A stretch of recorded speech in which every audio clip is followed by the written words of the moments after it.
Interior laboratory morning later.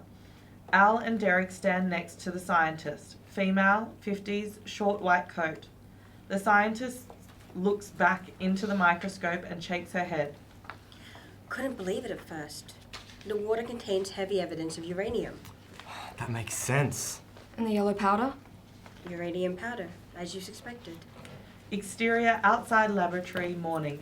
Al and Derek leave the laboratory building. Tomorrow morning I'm going to take a look at the old dam. What's there? Something that the Texan said about my dad. Derek waits.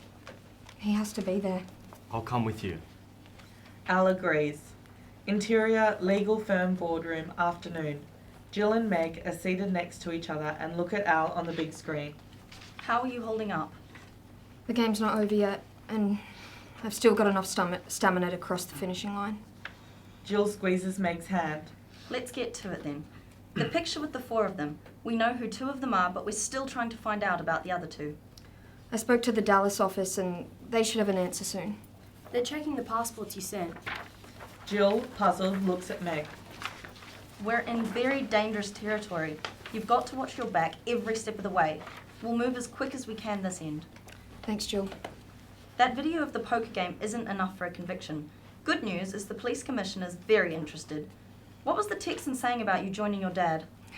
That's the thing that frightens me most. The only place we used to swim was the old dam. Let's talk later. Bye. The large screen goes blank. Jill looks at Meg. I've got a very nasty vibe. This is not all above board. What would you do if it was your dad? Jill acknowledges this. Interior library afternoon. Babs, Jim and Mary read through old local newspapers. Babs stops when she sees the headline. Broken Hill's largest hotel sold. Babs takes a copy of the article to the photocopier. Interior living room afternoon. Babs, Jim and Mary knock and enter looking excited. Babs gives Al the article. You said you wanted to know of anything unusual or involving lots of money. Al is reading the article. Can you get me the phone number of Kay? My brother-in-law knows him.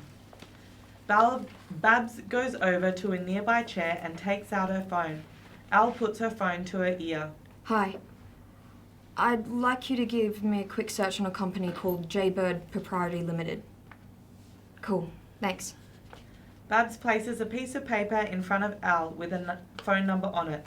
Al taps the numbers onto her phone. Is this John Kay? Good. Can you tell me about the people who bought the hotel? Oh, it's for a travel article I'm writing about hotels in the area. I see. It was paid from Dallas, Texas. Thanks very much. I appreciate it. Al hangs up, bemused. She checks her email and there is one from Meg with the subject Jaybird Proprietary Limited. Al opens the email. Company owner and director is Bruce Wright. Hell, that's the mayor! Al looks at the 3 of them, concerned. Stay in touch with each other and your families. Far too much money's being thrown around here. Al looks at the 3 terrified people. I'm sorry, my children. I didn't want to frighten you. And this is no ghost story.